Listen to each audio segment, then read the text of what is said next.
AP Congress అధ్యక్షులుగా YS Sharmila పదవి బాధ్యతలు స్వీకరించారు. ఈ సందర్భంగా ఏఐసీసీ ఇచ్చిన నియామక పత్రాన్ని వైఎస్ షర్మిలకు మాజీ పీసీసీ అధ్యక్షుడు గిడుగు రుద్రరాజు రఘువీర అందించారు. ఈ సందర్భంగా AP PCC chief YS Sharmila ప్రసంగించారు. వైఎస్ఆర్ 2 సార్లు పీసీసీ బాధ్యతలు చేపట్టారని, రాజశేఖర రెడ్డి బిడ్డగా నన్ను నమ్మి కాంగ్రెస్ పార్టీ తనకు పీసీసీ బాధ్యతలు అప్పగించారని షర్మిల పేర్కొన్నారు. గత 5 ఏళ్లు వైసీపీ, అంతకు ముందు టీడీపీ అధికారంలో ఉందన్నారు. గత 10 ఏళ్లలో ఏపీలో అభివృద్ధి జరిగిందని ఆమె ప్రశ్నించారు.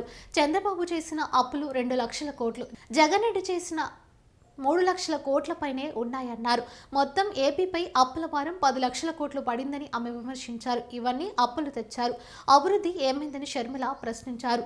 రాజధాని ఉందా, రాజధాని కట్టగలరా అంటూ ప్రశ్నలు గుప్పించారు. ప్రభుత్వమైనా ప్రతిపక్షమైనా ఒక్కటంటే ఒక్క నిజమైన ఉద్యమం చేసింది లేదు.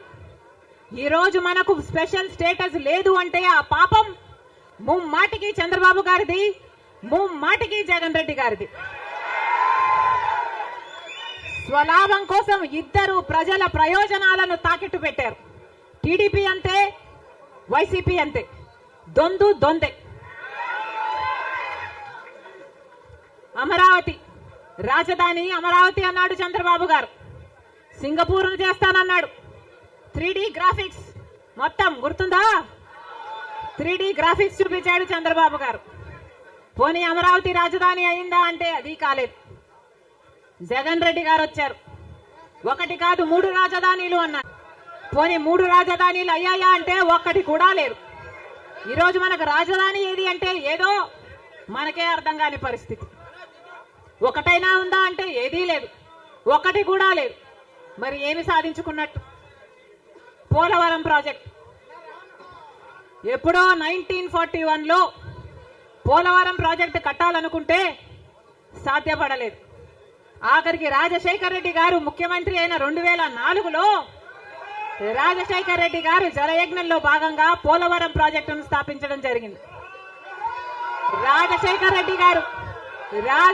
రెడ్డి గారు ముఖ్యమంత్రిగా ఉండగా పోలవరం ప్రాజెక్టు చెందిన కుడిలాగా ఎందుకు మారారు? టీడీపీ పార్టీ అయినా వైసీపీ పార్టీ అయినా ఇద్దరూ కలుపుకుంటే వాళ్లకు చెందిన ఎంపీలు, లోక్సభ ఎంపీలు 25 మంది, ఆంధ్ర రాష్ట్రానికి చెందిన ఎంపీలు 25 మంది, 22 మంది వైసీపీ అయితే 3 తెలుగుదేశం పార్టీ. కానీ మొత్తం 25 మంది ఎంపీలు బీజేపీ పార్టీ చేతుల్లో ఉన్నారు.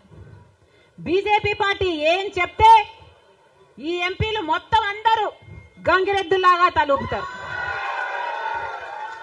రాజ్యసభకు చెందిన 6 ఎంపీలతో సహా మొత్తం 31 ఎంపీలు ప్రజలు బీజేపీ పార్టీకి ఓటు వేయకపోయినా, తెలుగుదేశం పార్టీకి ఓటు వేసినా, వైసీపీకి ఓటు వేసినా ఉన్నది మాత్రం బీజేపీ పార్టీలో.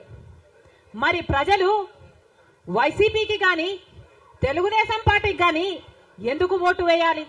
బీజేపీ పార్టీకే ఓటు వేయొచ్చు కదా.